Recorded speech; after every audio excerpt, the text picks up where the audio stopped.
told me that she and her husband had had an argument and that he threw a beer bottle at her. It didn't hit her, but it did hit the wall and shattered, and some of the glass hurt the young woman who was sitting on the couch. She said that he ran out of the house and she didn't know where he was.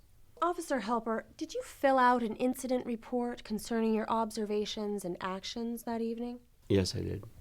Let the record reflect that I am showing defense counsel what has been marked for identification purposes as People's Exhibit 1. May I approach the witness? You may. Officer, I am handing you what has been marked for identification purposes as People's Exhibit 1. Do you recognize it? Yes, I do. It's my incident report from that evening, the one that you had just mentioned. And please tell us why you filled out this form. It's a standard police department form. We're required to fill one out after every call we respond to. We use it to prepare for trial, and our supervisors use it to evaluate how we're doing out in the field. And then we send a copy to your office when you're ready to go to trial, and I believe you send a copy to the defense lawyers. And please tell us where, when, and how you filled this report out. I completed this form that evening back at the precinct.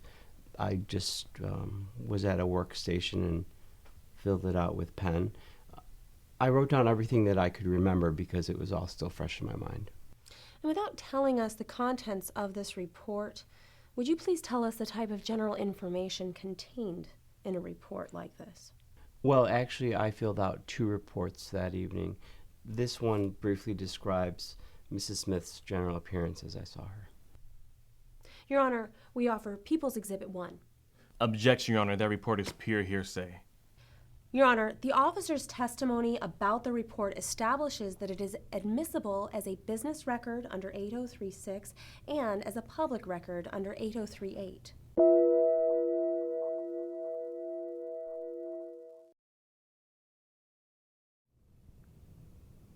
Very well, Officer Helper.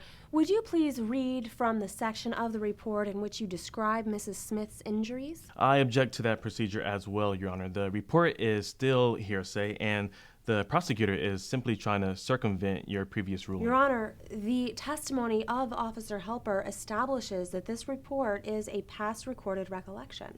There has been no showing that Officer Helper cannot remember what he saw, and therefore it is improper to use past recorded recollection.